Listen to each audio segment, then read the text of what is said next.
and do not reflect the views of the creators, hosts, or that of Crier Media or their partners. The show may cover sensitive topics and information and discuss triggering issues. Listener discretion Why do is I love that advised. thing so much?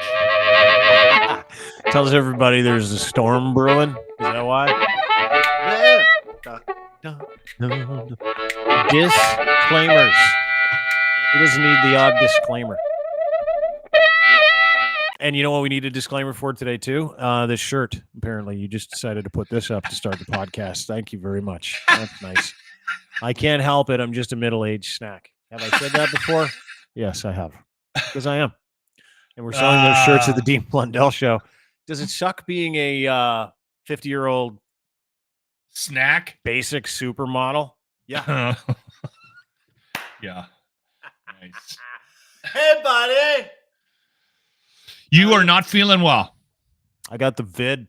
No, you don't. Nostril you tested. banged myself twice today. It's the only sickness that you have to nostril F yourself for. I was like, and I was like, 2:00 in the morning, woke up, couldn't breathe. You can hear me. You knew you were getting sick last night when we were chatting. Yeah, we were talking. I wasn't feeling great. So anyway, I woke up. I was sick this morning, 4:00. Went downstairs just because like we're fucking trained to do this, and did the old swab test. Put it in the thing. Nothing. I'm still out of it. It's like 2-3 o'clock in the morning, and go back to bed. Can't sleep. Get up. Check my results. I'm like, this is not COVID. No COVID. And then I do another one. It's not COVID. No COVID. I did it like 4:00 in the morning. Maybe you had measles. And then I realized something. I don't even give a shit. Like, what are we doing testing for this stuff anymore? Honest to God. There's like 8,000 illnesses going around. We're in like cold and flu season. We still 12 months of the we year. still have the tests. Yeah, but like how long did they last? Ebola. I don't know. It's not Ebola. But like I got 3 shots. I'm not getting another one. I have no desire to talk about it either. But then I started thinking maybe we should talk about it today because like only the people that want to continue to fight with others are like talking about it. Because literally, phone call this morning, business call, my friend, he's like, you sound sick. And I'm like, yeah, I don't feel great. On to the business. And he's like, is it COVID? And I'm like, are you serious? No one ever asks me that anymore. I don't get that. No one asks me that. Like, what does it matter? Yeah. Anyway, found that interesting too. I never got it. Not once. How my mind is still in this like, ooh, and then, we all know what COVID is now. And I'm like, yeah, it's a flu. It's cold. Healthy. Well, I know a lot of people with long-term issues are going to say, no, it's not. Anyway, I'm fine. I'm good. I'm excited for the program. It did kill some people too. So yeah, it totally did. 100% did. It may not, for those that are healthy, it may not have had the same. Yeah. You know what it is? No, let's just get the guests on. Let's stop. You're sick. I got a cold. You're a big boob. I got a easy. I got a 21st century cold. That's what we're going to start calling it. Oh, you got a 21st century cold. Good for you. Yeah. Anyway, good to be here. Lachlan Cross is here. We got a few things to get to today, including conjoined twins. Really excited for that phone call, that phone conversation that we're going to have a little later on this morning. However, Lachlan Cross, we've been meeting some of your friends. One of your friends that you brought over from the locker room, Stacy Disotell, Ardent Roof Systems. Could be one of the nicest guys on the planet. Like, I've never met a nicer dude. Has an annual golf tournament, a charity golf tournament, where he raises money, and this is the 5th year this year, July 5th at the Ranch Golf and Country Club. He has raised over $65,000 with this tournament for the Child Life Program. How many years has he been doing it? This will be the 5th year. The 5th year. Good for him. Yeah, and you can sign up if you want. Go to the webpage. There's a sign up sheet right there, ardenroofsystems.com. The title sponsor, which just signed up last week, is a Canadian company, Pioneer Golf Company, and we've got a couple of the founding members of that company on with us today. Yeah, we're going to chat with them. I want to show you their website before we go. Pioneer Golf Company. I'm a big, as you know, big golfer. Yeah, I know. There are a few companies out there that will turn your golf experience into something about 500% cooler. Pioneer Golf Company is one of them. It's a great webpage. Oh my God. And I'm a gearhead. I'm one of those dudes. It's like, show me more. show me more of the things that you're doing to make golf a little cooler. And these are Canadian made, small batch golf accessories. You can check them out. Attention to detail. Some of the stuff that they do is incredible. Not only they got golf towels, regular golf towels, head covers, which are really cool. They got a bunch of different ones. You can check out their catalog. Go to pioneergolfcompany.ca. I want you to check out their sticks. These are golf clubs, minus the head, right? The shaft, if you will. Dude, they go old school with this stuff. Oh, cool. Look at that. They got custom etching you can do, make it look like it's wood. They got junior sticks. This is like one of those things that makes golf cool. And there are a few companies out there that do that. I don't know if there are any Canadian companies out there that have been this much of a vanguard when it comes to, personalizing the golf experience to make it a little bit cooler, to make it like more of an a la carte thing. I'm not sure, but these guys are awesome. And I only got to know them because they came on as a title sponsor for the golf tournament, right? For Stacy's golf tournament, the Arden Roof Systems thing for Stoller, the Child Life Program. And they're here today, and I want to meet them. AJ and Sarah, your friends from Edmonton, Alberta, Canada. Is that correct? Bring them on. All right. AJ, Sarah. See, look at the flare they got in the background. Look at that. And you know what? Here's the thing.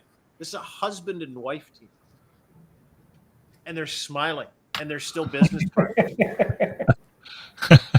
Check that out. Yeah. Check it out.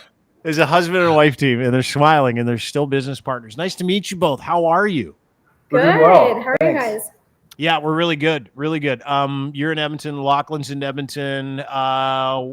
Tell me a little bit about Pioneer Golf. Did I kind of surmise what you guys do fairly well off the top? As a golfer, it's easy for me. Lachlan's not a golfer. I didn't really trust him with your reputation there for a second.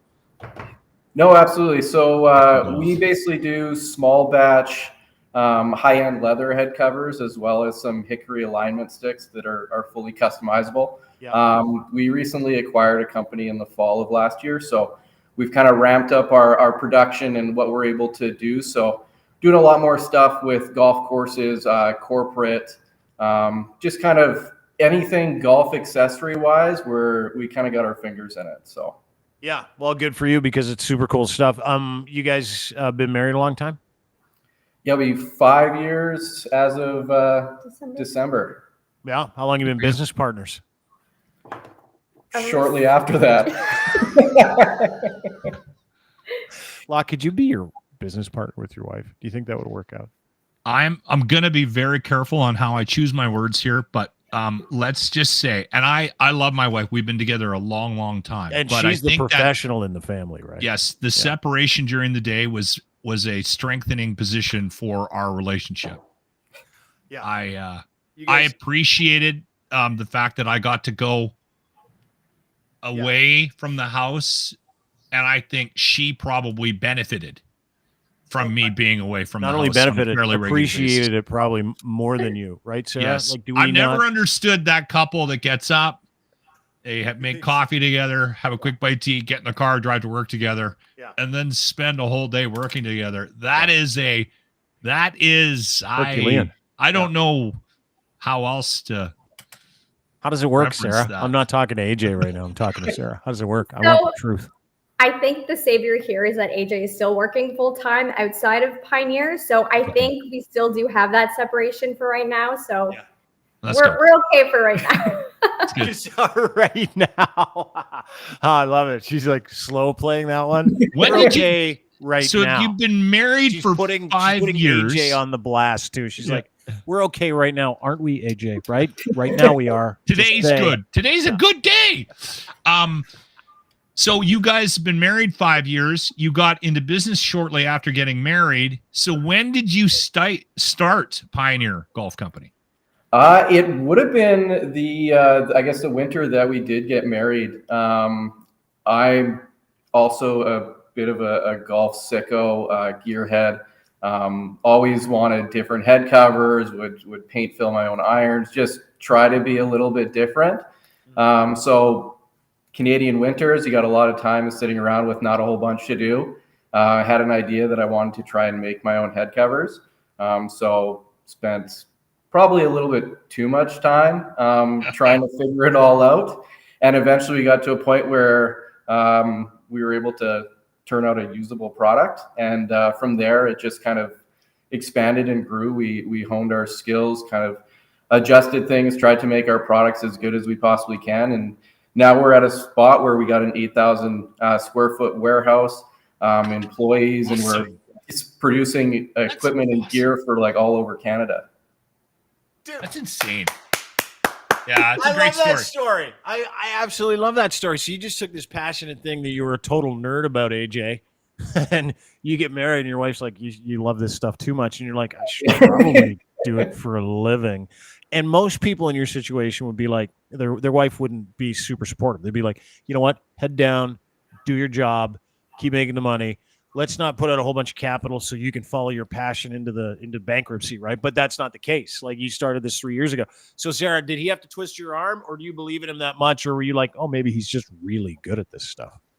Honestly, it was a matter of he became so good at it. He didn't mention this, but he was the one that was doing all the sewing and taught himself how to sew. So it kind of was like a slow progression. And then he would turn out a usable product, and then our friends would see, and then our friends wanted head covers. And then it just kind of, okay, well, let's turn this into something. Let's get a Shopify store. Let's get a company name. So it kind of was like a slow progression, but I guess in a short amount of time. So it kind of just flowed really well. And we kind of just like rolled with it. And now we're here. So I think I a lot love of these stories. Yeah, I think a lot of people though did probably downplay their involvement in the company, right? AJ, good for you, but I think what ends up happening to in a good partnership, and obviously you guys are a good partnership, and you guys have had success, massive success. I think Sarah probably fills a role that maybe AJ didn't necessarily fill.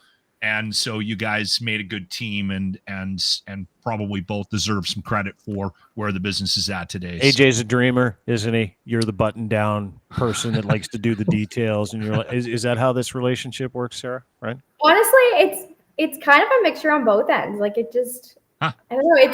It just works at the end of the day, which is That's Yeah, awesome. we both seem to be able to find like little pockets that we can excel at. Yeah. And there's not a ton of overlap, so it ends up working perfectly, where I can kind of focus on my thing and get that dialed, and Sarah's good at stuff that I am terrible at, so it works out awesome. Yeah. Dude, that's a partnership. She's your partner, right? In Yeah. every sense of the word, where you like trust her because she makes your food and you make her food, so you guys gotta kind of trust each other. Yeah, exactly. Yeah, but amazing story. So like, you take your passion, you guys dig in, and you decide you're going to learn some new skills. And this is the stuff I love talking about, people about business resilience. Anybody that's been through it, that is like, hey, listen, you're getting, Lachlan's going through it right now. We're all kind of part of that system where it's like, how can you achieve autonomy through things that you like? And some people will come up to you when you first start a business and go, you're insane.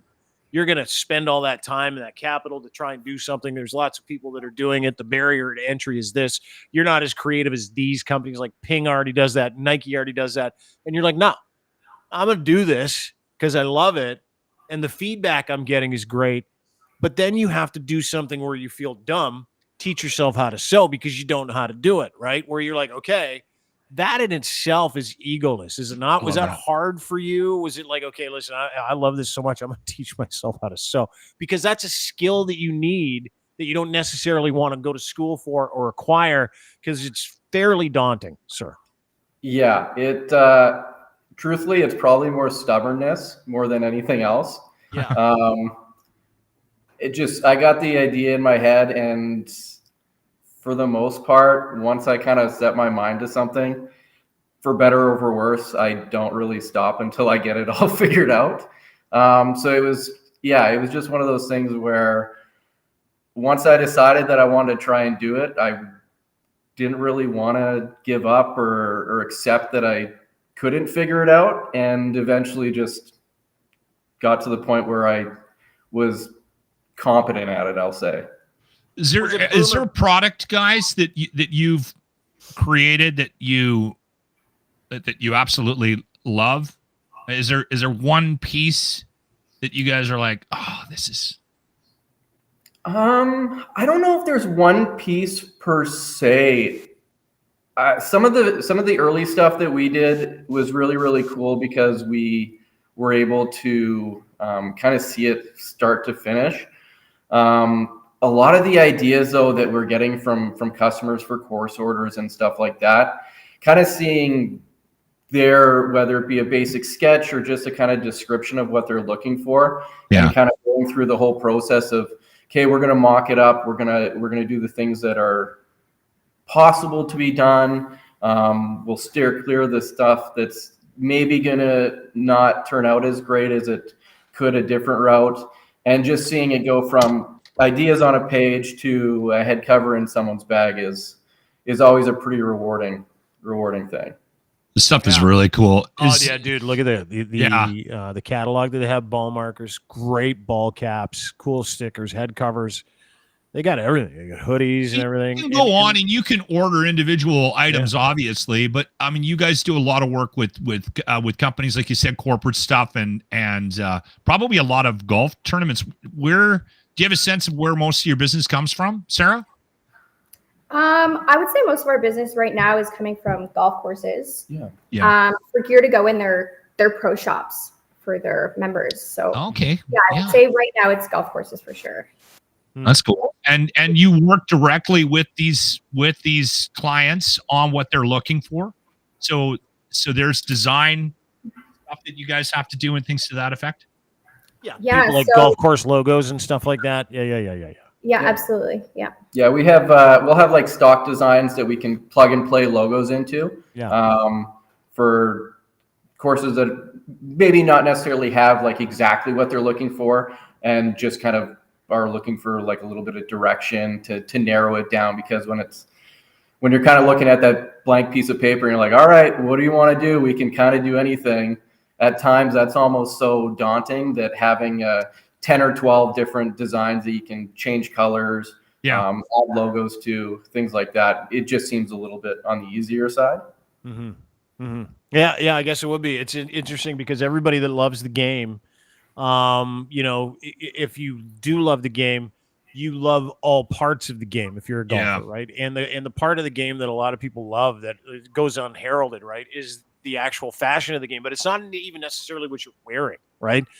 It's how does your bag look? Do you have a lot of flair on your bag? Is it a little bit different? And it's amazing when you show up to the golf course with like a completely different set of clubs, how you get guys that come over to you. Literally, I'm sure you do every time you show up, because you've got a bag full of Pioneer Golf Company stuff that's super, super a la carte, right? Super unique and interesting. But you get these dudes, like you could be on the tee block. There's like a couple other foursomes kind of warming up on the putting green. And like someone sees a cool head cover or a cool stick and they're like, what is that? They get like drawn to it. It's like golf guys are crazy. Like the most rabid people. Yeah. You must have that, right? Guys that are like, I love all your stuff. Send me everything. I'll whatever I want. Put my credit card on file. Send me all the new shit all the time. That's how crazy people are for golf gear now, right? Yeah, it's definitely a bit of a niche market, but it's strong. There's a lot of passion. There's a few, like quite a few companies that do unreal work. And it's neat to see the different styles and varieties that people do come up with. Even we get it from like on our custom side with the requests that we're looking for. We get a lot of the traditional stuff, which is kind of more our bread and butter. But from time to time, we do get a wild or a crazy idea, and you're like, oh, I would never have thought of doing anything like that, but it turns out super cool. Do you ever say no to any designs? You ever go, yeah, listen, we can't do something that looks like genitalia? No? Kind of like the license plates. I have to say no every once in a while. Yeah. Yeah. Like custom jerseys in the NFL shop, there's a whole list of things you can't see. You can't say. Do you have a list of things that you won't build for people or put on a head cover? You know what? We haven't really run into that yet. That might be something where we're building the plane while it's in the air and just kind of making those decisions as they come. Yeah. Or you do that, you'll make something that you're like, hey, listen, I don't want to tell people that we made this. It's just the guy paid a lot of money for it. We cannot put our logo on it. Yeah. Have you done that? We did a unique retirement piece actually for Tyler Ennis. We're wow. buddies with his cousin there, so he kind of wanted to commission a piece. So we did up a few leather head covers that kind of showcased the different NHL teams that he was on and played for. What a great idea! That's right. Yeah. So you had to make like 60 head covers because Tyler Ennis played for 6 different teams. I was just going to say you that. Just put all the different logos on one head cover. Okay, how does that's 30 smart. You can teams do fit that. on Yeah, yeah. one? I've got a question about the game, and to just sort of pivot a little bit away from what you guys do. I get the sense that golf kind of took a bit of a hit in the last 5-10 years, but I don't know if it was the live stuff or what, but I get a feeling, and maybe you guys are on the same page with me, AJ, Sarah, but the games, there seems to be some energy behind the game again. Am I wrong? No, I definitely think from the recreational side, it seems that that's stronger than it's ever been. Yeah. As long as I've been kind of around golf. I think on the professional side, you're definitely seeing your hardcore fans, because again, it is still like a little bit of a niche sport from a viewership standpoint, especially when you don't have a Tiger Woods in the picture. Yeah. It just seems that maybe fans are starting to get a little bit worn down of all the noise around the sport. It's not the greatest product to watch on TV. It seems like the majority of the talks are always about money and purse sizes. So it's frustrating to see golf, the momentum of it really kind of chugging along right now, and more people are getting involved, whether it be in kind of your Top Golf driving range stuff to actually getting involved in regular golf. We're just not there. I don't think they're able to kind of capture that right now with all the noise that's going on. You're getting pulled in multiple different that's a good directions. point. Yeah, you bring up a good point, and I want to ask you about that too, because there was a culture in golf. I'm a little bit older than you. Imagine you're not 51, so I used to really appreciate the serenity around the game, the pants, the collared shirt, the quiet on the tee, that kind of stuff. It was like this really quiet, nice, peaceful place to go. Top Golf is not quiet, nor is it peaceful. And so it's like they've really splintered off the idea that golf should be for everybody. It should be fun and activity. It's not something where you take it super seriously. You go practice where you got, okay, I'm going to Top Golf to practice keeping my head down over the ball. Like, it's not something you do, right? Yeah. And then you see the splintering of the PGA with Liv coming in, and you see those two guys get together. And I read this morning, Steve Cohen, I don't know if you heard of this. This is New York billionaire starting something called Tomorrow's Golf League, which I believe starts this week. Have you heard of this? No, I haven't heard of that. Oh, yeah. There are golf teams. Like, you can own a golf team. Ricky Fowler's in it. Xander Schauffele's in it. Okay. Or you can own like your entire golf team like it's a franchise, and you send these guys out to go and play in these tournaments as a team and as singles and stuff like that. Does that excite you as a younger golfer that they're mixing it up, and the PGA Tour seems to have been pierced by, other leagues that are like not so snotty and a little more fun? I don't think that side of it bothers me. I'd say Or are you one of those snotty purists? I'd say I'm probably more on the purist side, but at the same time, like, I like to listen to music on the golf course. I don't think everybody else on the golf course needs to hear what I'm listening to, but I do like it kind of for our cart and for our group. So from that side, I'd say, like, I kind of like some of the stuff that's Liv's doing. I think my biggest thing, though, is I'd love to see the best players always playing against each other. Like, we've got a tournament coming up in a couple weeks here with the Masters. It's probably everybody's favorite tournament to watch, especially in Canada. It's almost the start of our golf season. So it always is kind of good memories with stuff like that. But, I mean, that's going to be the first time that we get to see all the best players in the world kind of back, with maybe a few exceptions because of kind of issues with qualifications and stuff like that. So my biggest thing is not so much that we're moving away from traditional golf per se. It's just that we're not getting to see the best players really compete at the highest level as often as it's being segmented a little bit. So the industry. Yeah. I have a question, and this might say more about me than I'm willing to admit, but for quite a few years when I started golf, my wife was better than me. And so there was a lot of anger around the sport for me. Like, it brought up deep emotions. Yeah. I'm on 13 and she's 3 strokes ahead of me. Yeah. I had a hard time dealing with that. So I did spend some time in the parking lot in the car by myself on a couple of golf trips. Sarah, how are you compared to AJ? I'm surprisingly, I'm not a golfer yet. Okay. I do want to commit to practicing and being able to hit the ball. So that's where I'm at. But I do have a decked out golf bag. So I guess. Okay, Of course you do. She's geared up. She's geared up. She's geared You look up. like a golfer. Yeah. Yeah. You're one of those people that shows up to the course and you got a bag and it's on your shoulder and you got the visor and you got all the gear. And then you're like, okay, now I gotta go.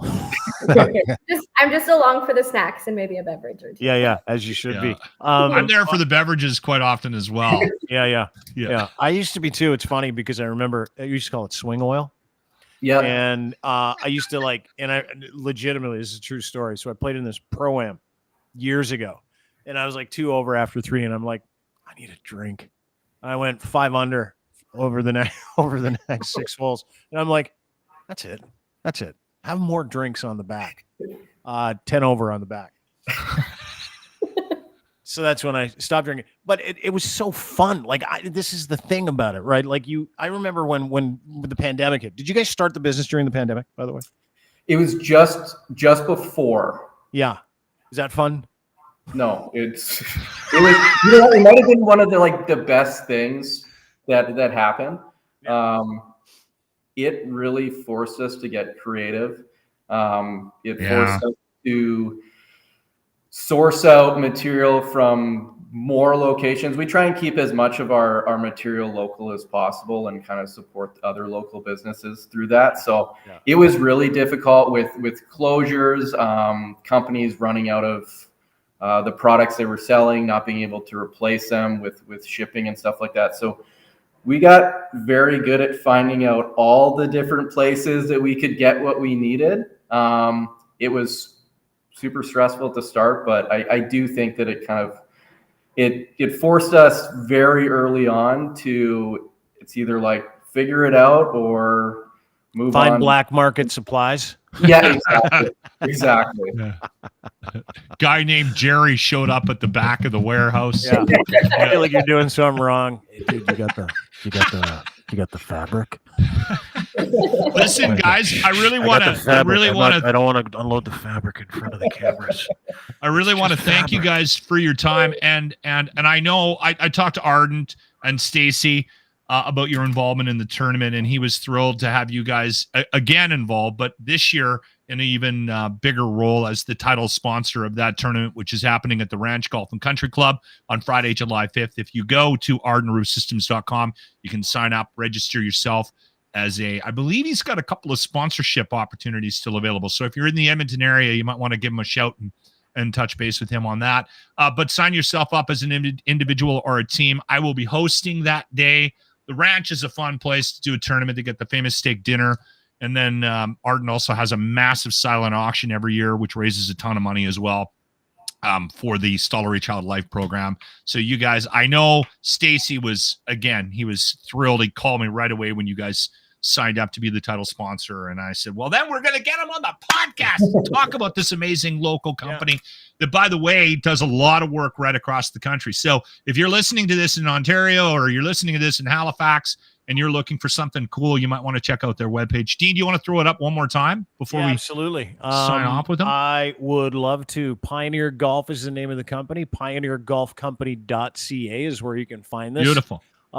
These are good people, salt of the earth people from Great Edmonton, Alberta, Canada, and they make incredible flair for golf. Yeah. The small batch stuff that you're looking for, kind of personalize your golf game a little bit, towels, accessories. They've got unbelievable sticks. Do you have some X stiffs in there? X stiffs, maybe an inch longer than normal. Yeah, no, X stiffs for Dino. No, I need a little bit longer, and I need it to be a lot like It's a a lie. hockey stick. it's a lie. He doesn't know what he needs. He has no idea what he needs. He just wants some free stuff. Don't give it to him.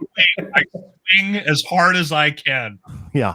But dude, check this out. This is for every Canadian company. You can buy from anywhere, but you should buy Canadian from people who legitimately started Good this point. and decided to be part of this business because they love it and they're a great little Canadian success story. And I'm pretty sure that's Phil Mickelson's butt in the front page of the picture. I could be Is that wrong. Phil's bum? Is that Phil's bum? A bunch of that. That's AJ's bum. That's AJ's bum. Is that your bum? That's a AJ? golfer's bum. Great Look rig, at that. dude. Yeah, you nice little golf rig on you. Yeah, golfer and hockey player. Oh, yeah. I see So why you got Sarah's in bad love. knees. Yeah. Sarah, AJ, thanks so much. PioneerGolfCompany.ca is where you can check these guys out. Title sponsor for the Ardent Roof Systems Stollery Child Life Program Invitational, where you can sign up. Go to I think you just made up a whole new name for the golf tournament. That's awesome, Dean. Yeah, well, it's the NyQuil. Dayquil. On two of them. AJ, sorry, I didn't mean to be super greased up on cold medication. It's all good. It's all good. Yeah, Hey, thank you guys. We Yeah, really thanks. appreciate you taking some time this morning. That's awesome. Thank you so you. much. Appreciate it, guys. Anytime. Appreciate it. They're nice people. Look at that business. Go check out that webpage. I love successful people. I love people that start something from nothing. Yeah, it's so good. You know what I mean? Yeah, it is. And again, like we've had this conversation multiple times, right? Where we bring somebody on and we're like, we'll be 10 minutes with you, and then we spend 30 minutes with them, right? Yeah. Because their story is so cool. Yeah. Yeah, dude, there should be like a whole podcast. I was thinking about this the other day, a whole podcast on just everyday Canadians who just followed their passion into commerce. You know what I mean? I'm Yeah. fascinated by those people. Like AJ, Sarah, husband and wife couple. It's got a wiring. passion. He's a gearhead. His wife's like, you love it so much, Yeah. you should get into business. And he's like, done. Learns Yeah. how to sew. They're laughing in the background right now, looking at me because she's like, that's exactly what happened. I'm like, yeah, no kidding. That's exactly what happened. Good for them. And you see how like they're making a go of it. 8,000 square foot warehouse out of Edmonton, Alberta. Yeah. Winter 6 months of the year. They're this burgeoning little golf company. You know why? Because they care. You They know, care about what they do. I will say this. Listen, I'm not suggesting that there aren't people that are successful in other parts of the country, but there is a sense of sort of entrepreneurial spirit in Alberta that you don't get in other parts of the country. You honestly, Dean, you don't. Like we got a hardy bunch here, and Big we got time. people that take chances on things. It's a very charitable province, and Mhm. it is a very hardy province. And there's again, that's why I get a little bit twitchy when we start shit talking, because it's all based on the The politics, right? It's based on the politics. There's good people here and hardworking, and yeah. You know what I was thinking about it? We were talking about COVID off the top. And we talked yesterday, a couple days ago, about how the things that we thought were real, not so real anymore, right? Like the truth yesterday wasn't the truth today. We talk about serious stuff here. We also have fun. And I was thinking about it a lot this last week. And it's got nothing to do with the fact that I've got Ebola right now. But I was thinking about it and I thought, over the last 3-4 years, we've completely ignored the good parts of people that have different perspectives in one aspect of their lives. Mhm. And because of that one aspect of their lives, we've just written people off. Yeah. Right. Well, And it's not even something anybody can control. And because people have these thoughts or ideas, and yes, there are people that have hateful ideas. I get that. Yeah. But there's also people on every side of from every group that misrepresent the entire group because they have hateful perspectives. And I'm so tired of the way that we have treated each other over the past 3-4 years. and everyone's guilty. Like everybody. I'm guilty. You're guilty. Well, I'm not I'm as less guilty. guilty than you in everything. Just No, 'cause.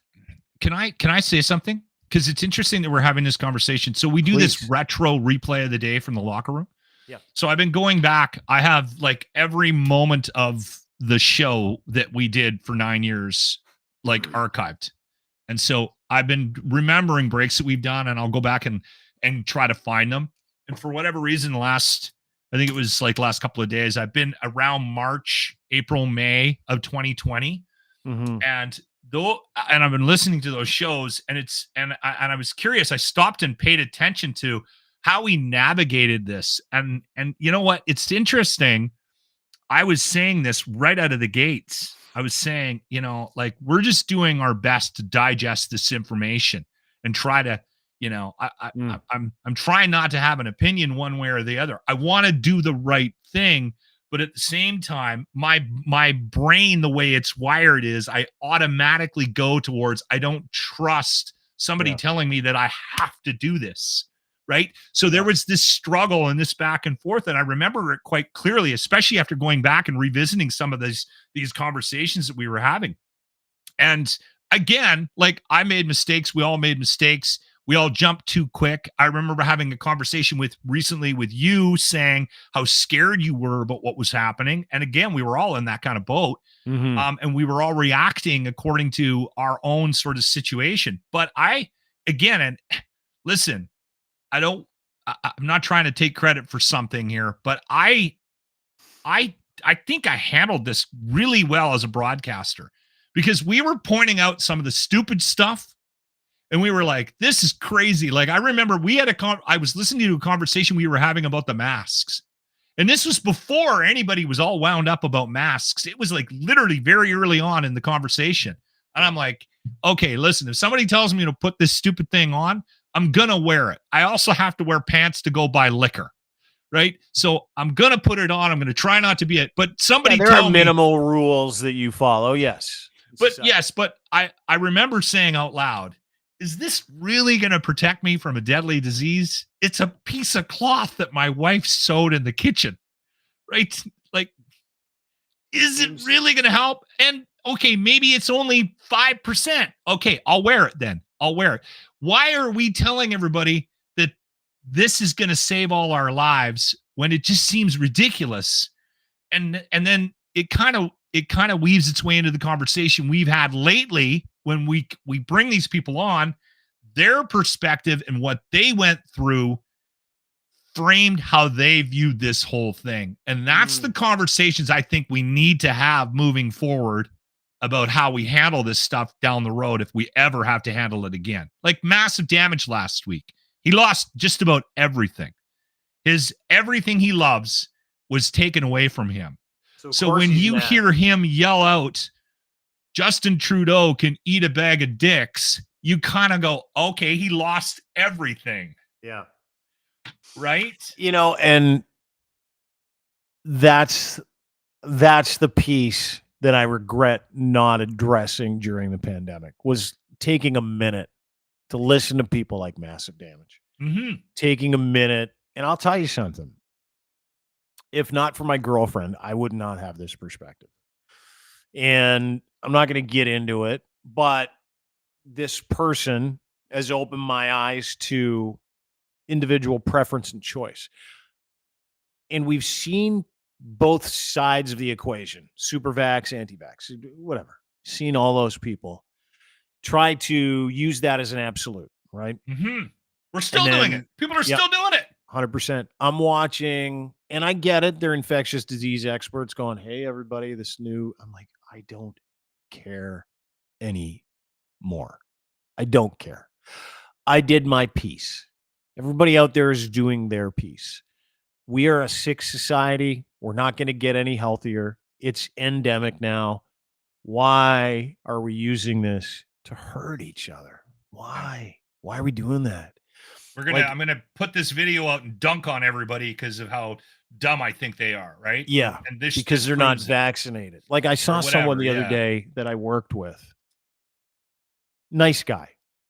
He puts out like a 3-minute video on how dumb anti-vaxxers are. And I'm like, are we not done with that? Yeah, dude. Still happening. Fucking seriously, are you not done with that? Because there are reasons and they won't let those things go. And you're not going to do anything about it. So what are you doing to them? And in course, what are you doing to you? Right? And I realize in 2024 what that perspective did to me. And nothing good. Nothing good. There are relationships I don't have anymore because the other side felt the same way I did about information we were given by politicians over what that person's all about if they believe a certain thing to do with their own bodies. And I feel that way about abortion. I feel that way about all of it. All of it is that Are we going to ruin our lives in this living experience and our close personal relationships over the fact that someone did or did not do the same thing you did during a 3-year cold and flu season that killed about 40,000 Canadians? Who, Well, by the and way, You, let me you just know point what? this Like, out. I know people that left the country because of the rules revolving around how to handle this, right? Like, And in some cases, and dude, you can't paint everybody that did that with the same brush either, no, right? There are people who left the country to go to because Costa Rica. Costa Rica to get away from the law, and they used it as an excuse. But there are people who are like, you know what? This is my body. I'm not even allowed to earn a fucking living or get on a fucking plane to see my Yeah. family. Well, Adam Scorgi, who he had on, Yeah. he's got the debut of Breaking Olympia. He's got the I saw Edmonton- the trailer for it. It looks fucking great. Yeah. Anyway, that's this Saturday. I just got a text from him this morning. We had him on a couple of weeks ago, and he was talking about how crazy it was trying to do business in COVID, and how bizarre it was that no one from country to country could get on the same page about how to handle it. And that's when he started to question things. He's like, why can I not do this in Canada, but I can do it in Sweden? And why can I not do this in Spain, yet I can do this and why is it that I can fly to Texas, but I can't go to Colorado? Like, you start to question things coming from your perspective based on what you're trying to accomplish in your day-to-day life. Yeah. And again, like I said, it frames how you view this thing. Yeah. And see, my world didn't change. They just told all the rest of the staff to go home. Yeah. And then they said, you got to keep coming to work and doing your thing. So I was taking in all this information from a guy whose life did not change at all. I still saw the same two assholes every morning. We still tried to be entertaining every day. And then I would get in the car and I would go home. Yeah, you went to work. Yeah, I went to work. I just wasn't doing any events. So I was like, all right, okay, well, this must be normal. Like, the rest of the world's doing this, right? No, the rest of the world wasn't doing it. Everyone was trying floundering. We did a little social experiment yesterday on the show.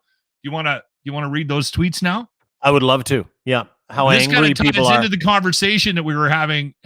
And dude, you know who did this? Yeah, I'll tell you who did this, right? Political culture. Yes. They did this to us. They did this to us. And we that kind of need is to be aware of that. I think that needs to. well, I think people are catching on. Like, I'm a very, very serious apolitical asshole, right? Like, I don't like any party. I don't like You any have group. to be. I don't You like have any to be culture. nowadays.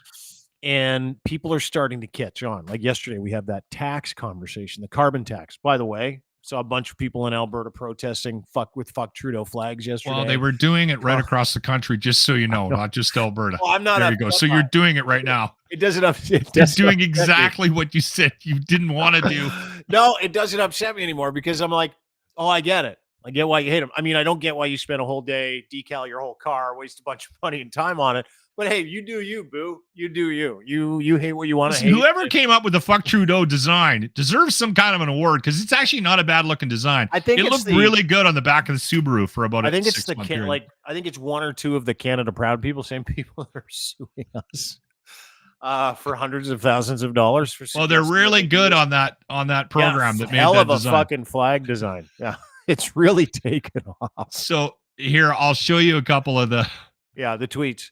Yeah, Because yesterday we were talking about this, how you said I just had a shit that was so big I'm worried liberals might add a few more percentage points to carbon tax. and then you said, "Why don't you put that out on Twitter and see what Yeah. kind of response you get?"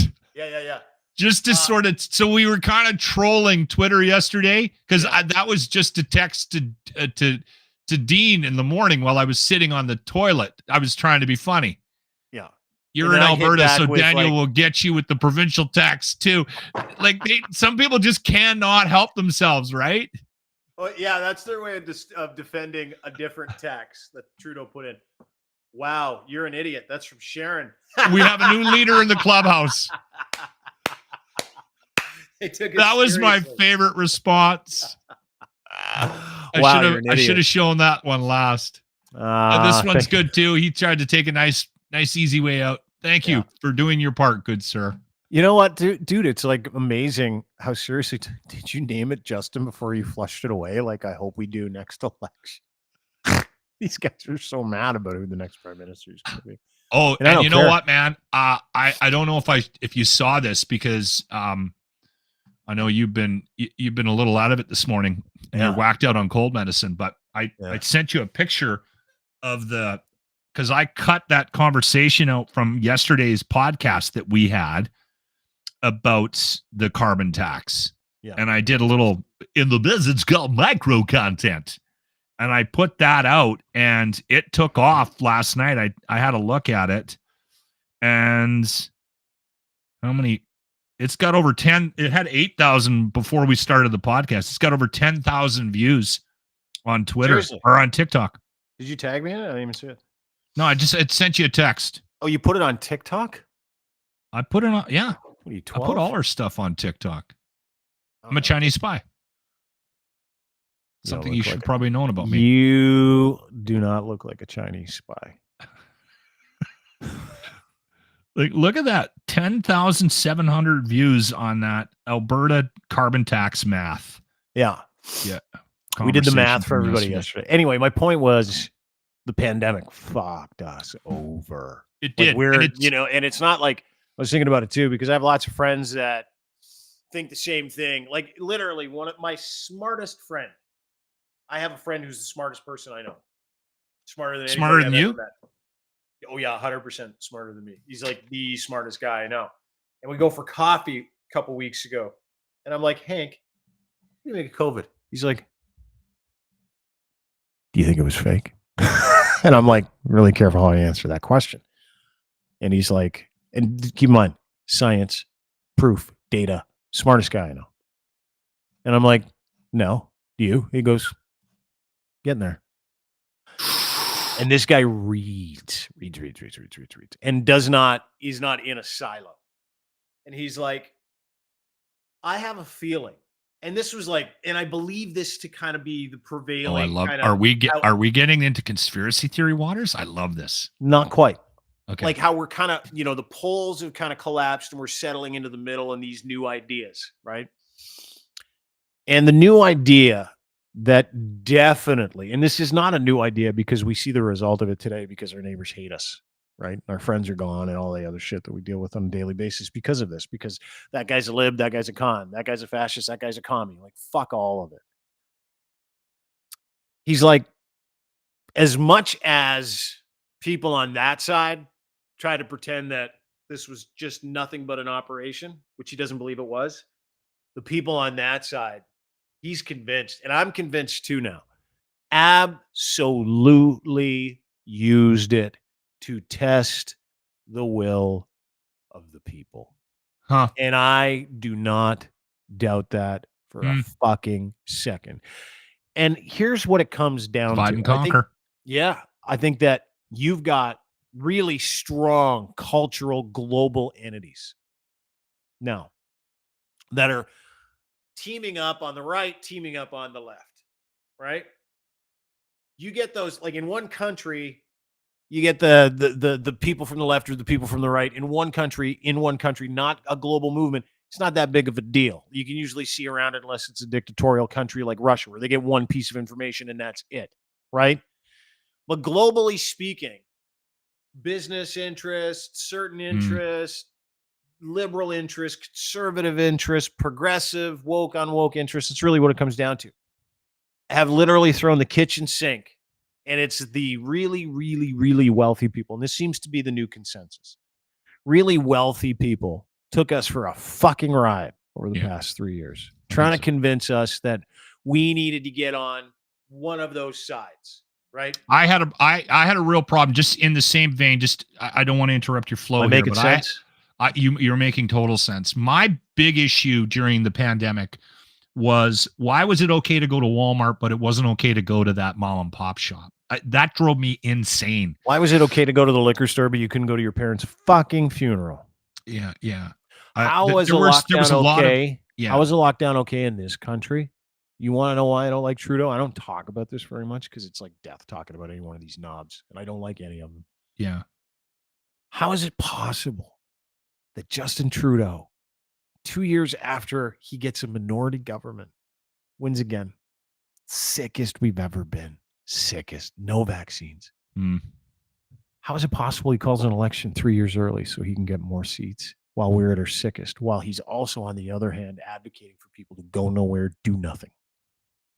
Yeah. How is Well, that and fucking possible? the other And the other now thing I'm about like, that, done with all of it. Not interested in advocating for any of them. I'm going to advocate for the people who have been confused and shit on for the past. And I don't care what side of the equation you're well, and you know what? You talk about the damage that it did. on. Oh, yeah. Like I mean, I've got a very, very personal story.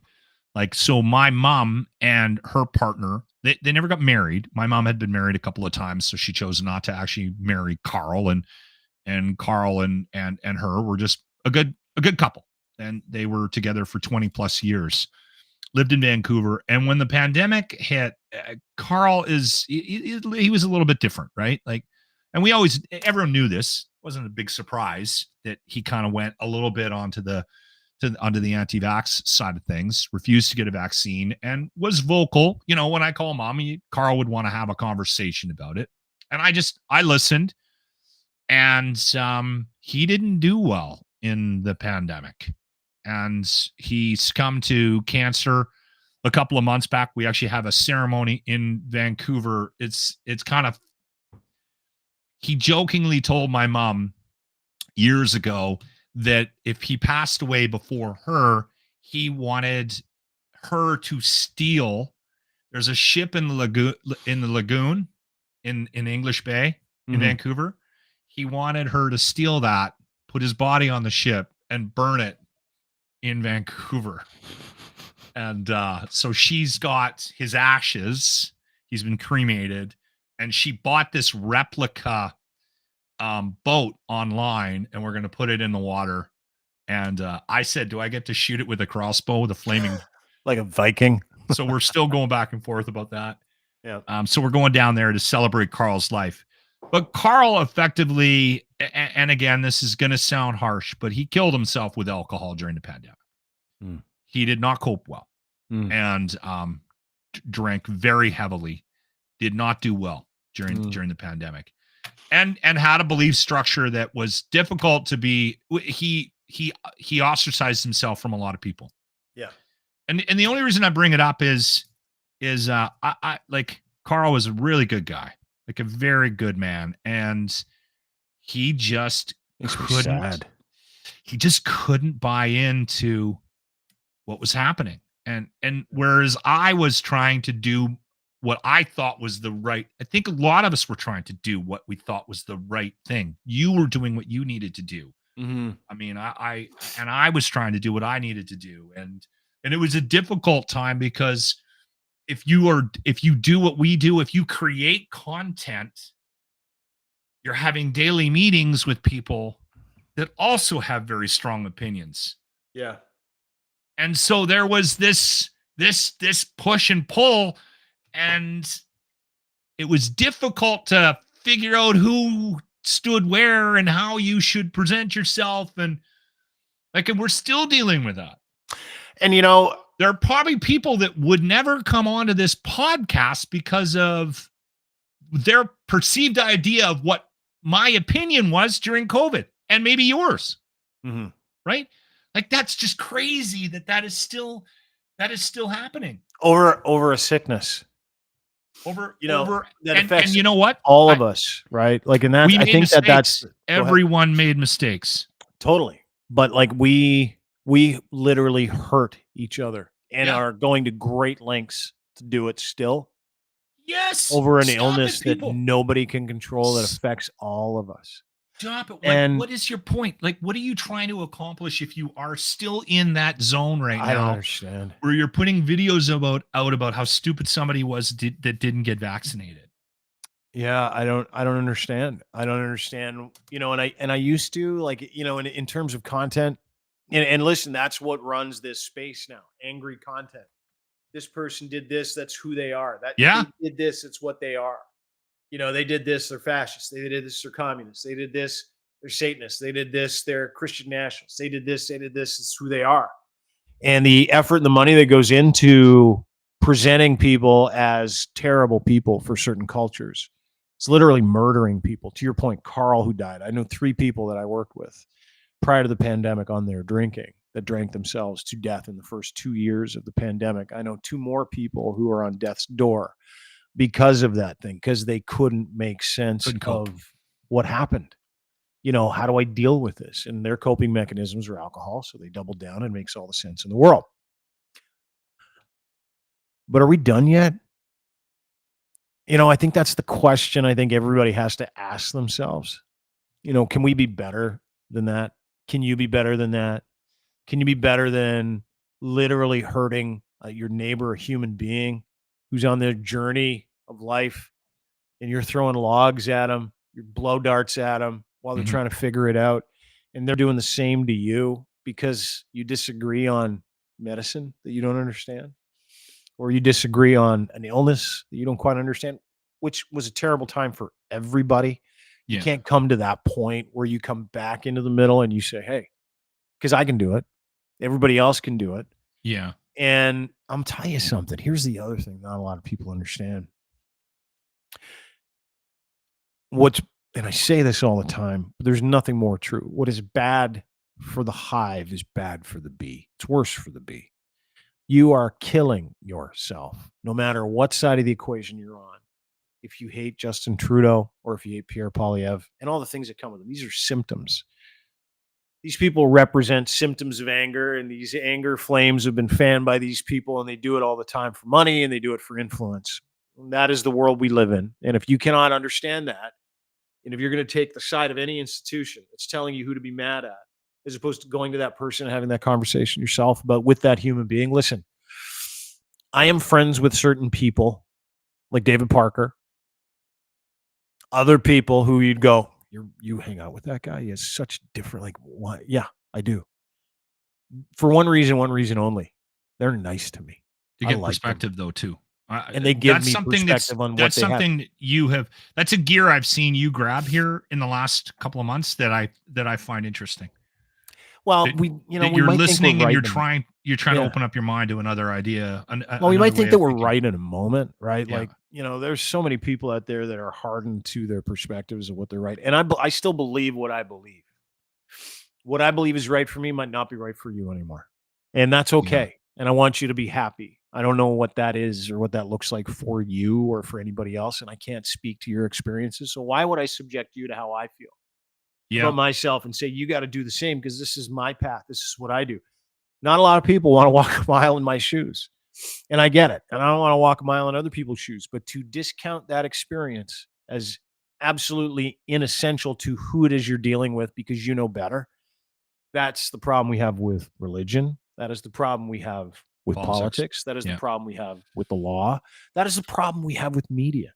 These are the problems that we have. It's being told, and we've taken it another step further, being told what to believe, and if we don't believe it, what that means that you must be or I must be. And we internalize that, and then we kill ourselves. That's what happens. As opposed to you're allowed to believe that, and you have worth. As mad as I was about the convoy, because it didn't sit well with me, and I hate protests, every single one of those people has worth as a human being. Every single person there. Not every person was a Nazi. Not every person was stupid. Not every person was this person. There was a large selection of people that were largely hoodwinked into doing something for nothing. Yeah, there's that. There's always that. Right? But so are the people, and let me point this out. So are the people that were telling you you're racist because you refuse to get vaccinated. Yeah. Same people, softer input. Everyone in this country is tired of being told what their worth is by someone who doesn't know them. And institutions that don't care about them. Fuck all of it. Fuck them. Fuck the government. The only thing that matters is you and your well-being and the people that you communicate with. Keep talking to those people. Accept those people as different to you. Don't tell them that they don't have worth because they're not vaccinated or they are.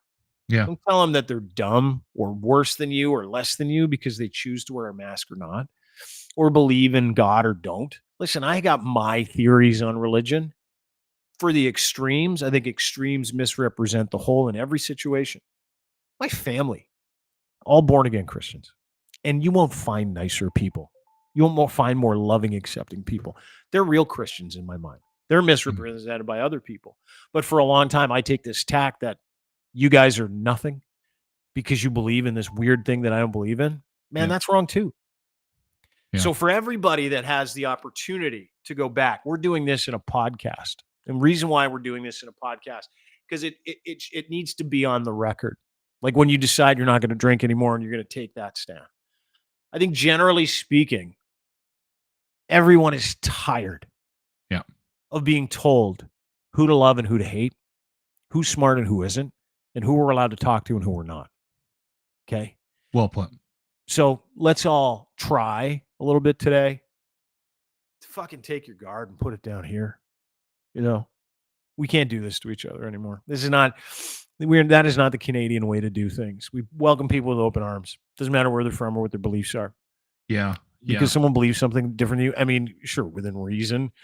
Not going to invite a Nazi to a dinner party and go, let's kumbaya. Of course you're not. You're not going to invite a serial killer or someone with hateful, resentful, racially hateful views. Of course you're not. Or people who hate different people because of their sexual orientation. Of course you're not. There are immutable facts of people who you're allowed to hate and not have over for a dinner party. But let's stop doing this. I can't do it anymore. Yeah. I don't want to.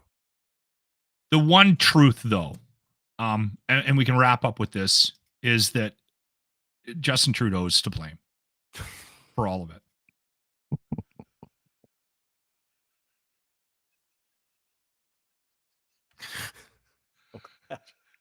Glad you ended there. Okay, no, hold on. Let's get the retro replay. You're going to like the retro replay of the day. Okay. All right. This is a Brought fun to you one. by Ardent Roof Systems. Yes. The Lock Retro Replay. Pointless work meetings are actually a form of therapy, is what this study says. We've all done that could have been an email thing, right? Which a lot of people are also learning now that they're working from home. They're like, wow, a lot of this can just be done through email. Yes, they're saying even though some of those meetings can feel meaningless, they're actually therapeutic for a lot of people because they offer you Explain that to me. They offer you a chance to go into a room and complain about everyone and have your coworkers acknowledge it, which happens not a lot here, but we have like staff meetings, and a lot of times it's just us like telling stories, making fun of people. Okay. Right? It's like a good bonding thing almost. My problem with pointless meetings is... Do I want to say this on Our meetings are usually like way longer because of you. Okay. Yeah, that's actually a really good For point. a while there, we Hold were on. tracking your talk time during them. Just start a stopwatch every time you talk. True story. Because I'm a dick, and it's my passive-aggressive nature. So I do that to be an a-hole. Right. If we're going to do a pointless meeting, then I'm going to make it really pointless, and I'm going to talk for 23 minutes of the 33-minute meeting. Does Right? it feel therapeutic for you to do that? No! I know what I'm doing. They found It's premeditated. they found that a lot of managers don't really know what they're doing, which is why you end up with a lot of meetings. Because the response to not really knowing what you're doing is to just schedule more meetings. And like they're saying, a lot of people spend half their workday just in meetings. Oh my God!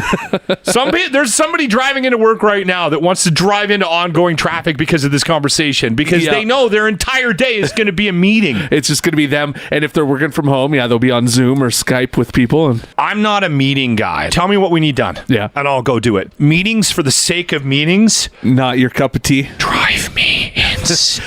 I don't. But yeah, no. Apparently, If you're the meeting holder, though, evaluate that. Like, why are you doing this? because it's therapeutic. Like I've dealt with some managers that a meeting like that justifies their existence. We just said that. I know. I was just Yeah. that's re-exaggerating. That could have been. What was that word? I have no idea. Exaggerated. Okay. All right. Spell that for me. The Locker Room Retro Replay of the day brought to you by Ardent Roof Systems. Sign up for the golf tournament. Get a quote from those beautiful people. If you're in the Edmonton area, Alberta area, ardentroofsystems.com. You know what my favorite meeting was the meeting in radio, and this was a big one. A meeting to plan the meeting. Remember those meetings that you'd have at work? You'd be like, why are we having a meeting to plan the meeting? Why don't you just send me an email and say, here's the plan? He's like, well, I want input into what we're talking about. Why don't we just do that one meeting where everybody brings his stuff and we just throw it out there and we start talking? Unorganized. And I remember saying to my boss at the time, his name was Dave. I don't want to give his last name. Doesn't matter. Piece of shit. I remember saying to him, Does "Are it we start just with an F? doing-" Yeah. Are we just doing this so you can pretend like you're in charge? Like, is that why we're doing this? Yes. And he lost his mind. And as soon as he lost his mind, he was done yelling. I went, so it is true. You're doing this to look like you care, and you don't. We're having a meeting to plan the next meeting, and then it's going to be a brainstorming session. And then he was like, That's the other one I love. we're The gonna brainstorming. we're gonna brainstorm for a meeting. Isn't that called a meeting? Anyway, so I remember when he said to me, it's an attitude like that that'll get you kicked out of this meeting. And I'm like, Can I go now? you don't say. And I got kicked out of the meeting. Thanks, dude. Good to see you. Yeah. Oh, by the way, Monster Pro Wrestling, Alberta Avenue Community Center. Tickets, you can get them at the door. If you want them in advance and you're Friday? interested in information, you can just send me a note. I'll send you the info on that. But we're going to be doing that bell at 7 a.m. free or 7 p.m. free parking, and the guest list is over full. So please stop sending me requests to get on the guest list. Yeah, what does it cost? $15 to go see the show? It's $20 in advance, $25 at the door. There you go. $25. You're supporting some guys that are putting on a great show. Monster Pro Wrestling this Friday. All the details on Lachlan's Twitter feed, and send him an email if you want to get on a list. You're not allowed to be on it anymore. No, stop promoting the But list. you'll tell people where it is. Okay, That's all my right. point. Yeah, at Lachlan Cross on Twitter. Thanks for doing this, dude. Great to see you. That was a good one. Oh, and thank you to AJ and Sarah from Pioneer Golf Company for jumping on. They're the title sponsors of the Arden Roof Systems charity golf tournament that is happening in July. So nice to meet them. Very cool story. Dean, go get better. Yeah, go get a nap in. I'm gonna. Thanks, buddy. Lachlan Cross. You can get him on Twitter at Lachlan Cross. He's the host of the Locker Room merch page, Locker Room YouTube page as well. Go and subscribe for that. And thanks, everybody. Really appreciate being part of the show. I'm going to get out of here. Maybe some tea. The show is always brought to you by our friends at Cantork. Go to cantork.com for more information about how you can get unparalleled expertise on industrial torque tools. They make Canada's leading industrial tool experts make it look easy. Sales, service, rentals, calibration, fabrication. They've been making torque wrenches the best in the world out of Edmonton, Alberta, Canada for the last 20 years for heavy industry around the world, nuclear, railroad, steel, forestry. And they're the best in the world at it, so much so, and so proud of the fact they do it in Canada. They put a maple leaf on every one of their products, which you can check out on their brand new website. Go to cantork.com today. Torque wrenches, flange systems, tension tools. They make top-of-the-line stuff for custom people that need a custom job for any bolting need, loosening and fastening, saving you time, effort, and hassle. They're your one-stop shop for all of it. Go to cantork.com for more information today. As well, we're brought to you by our friends at Rome.auto. Go to Rome.auto for more details. Rome with Dean is your promo code. Listen, friends, once in a while, a company comes along and they're like, here's an idea. People don't want to buy cars off the lot, lose 20% of their value the second that they turn left or right out of that car lot. And they want to know the complete history of the vehicle, and they don't feel like mitigating it, and they don't want to get into 7-year leases that cost them double the amount the cars. Dude, you don't want to do any of that stuff. You don't want to pay for insurance. You don't want to pay for routine maintenance. You don't want to pay for roadside assistance. Should be included in every car you buy. It is now included in the cars you subscribe to. Rome.auto is in the Greater Toronto area. They're changing the economy of car buying with a car subscription.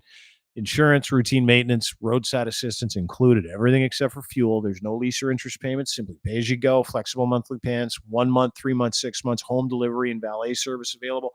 Go and browse their cars and check it out. If you're in the market for a new car, you want to test an SUV, you want to test an EV, you want to test a Tesla, you want to test a Kona, you want to test a Ford. It doesn't matter. They have all the cars, and you can subscribe to it for as little as a month.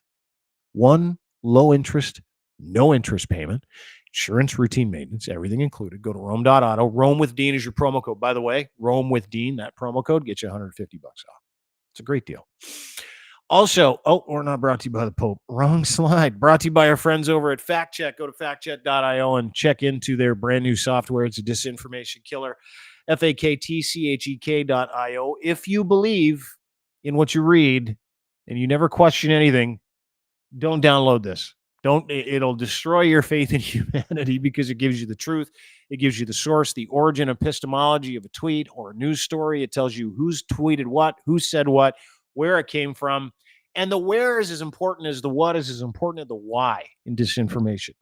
We give you all of that in a beautiful summary that you can send back to Correct the Record into social media, wherever you got that lie from, or if you want to correct the record, or if you're just tired of being gaslit and you need a buddy that helps you out on every app that you're on that tells you something that you know is untrue, go to factcheck.io, be part of their disinformation killing beta test team, factchek.io. If you believe that you've been rooked for the past several years with disinformation for mainstream media, podunk organizations parading around as news, Telegram in Russia, man, oh man, this is your answer. Go to factchek.io, sign up for the beta test today. Going to be launching that program very, very shortly. And as well, we're brought to you by our friends at Muse. Go to Muse Massage Spa for more details on how you can get a nice therapeutic massage at the #1 massage parlor in the entire city of Toronto, Ontario, Canada, 1290 Finch Avenue West. They got a Toronto deal. All you need to do is hit up Emily or Riley, contact them on their DMs, slide into their DMs, go to their contact at their homepage, musemassagespA.com, send them an email and say, Emily, Dean sent me. Riley, Dean sent me. They're going to give you a unique experience, cost-effective unique experience as well, $50 off right now. And don't forget, they've got this incredible podcast where they walk you through the world of what it's like to be an advocate for sex workers in the sex work industry, to educate you as far as healthy relationships go. They're both sexologists, smart ladies, good human beings. Spent a lot of time with Emily on the phone yesterday, as a matter of fact. Maybe one of the smartest people I know. And so accepting of everybody. And it doesn't matter where you're from. They welcome your kink. I believe it's like fetish month or not. I think it's like fetish month there. I'm not too sure. Anyway, go to Muse Massage Spa. Find out for yourself. Download their podcast, Muse on the Mic. Patreon, YouTube as well. Have a great day, everybody. Really appreciate you spending time here. And I meant what I said today. Just relax. You don't need to be so angry. Bro. You mad, bro? Don't be so mad anymore. Nothing to be crazy about. I'm not even mad. I'm sick as F. Sick AF, as they say. Not that it matters. It's a cold. Been around for generations. Think I'll make it. Bye.